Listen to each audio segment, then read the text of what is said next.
বাচ্চার হাতের তালু আর পায়ের তালু কি বেশি ঘামে? তবে অনেক সময় এটা স্বাভাবিকও হতে পারে। তাহলে শুনুন কেন ঘামি। হাতে ও পায়ে ঘর্মগ্রন্থি বেশি থাকে। গরম আবহাওয়া, দৌড়াদৌড়িতে বেশি ঘামি। ভয়, টেনশন এবং উত্তেজনায়ও হাত পা ঘামতে পারে। কখন সতর্ক হবেন?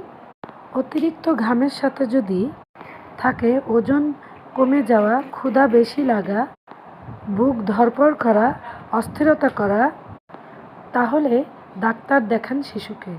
এগুলো হতে পারে থাইরয়েডের সমস্যা। কি করবেন? ঘর ঠান্ডা ও আরামদায়ক রাখুন। সুতি মোজা ব্যবহার করুন। হাত ও পা শুকনো রাখুন। প্রয়োজন হলে শিশুরোগ বিশেষজ্ঞের পরামর্শ নিন।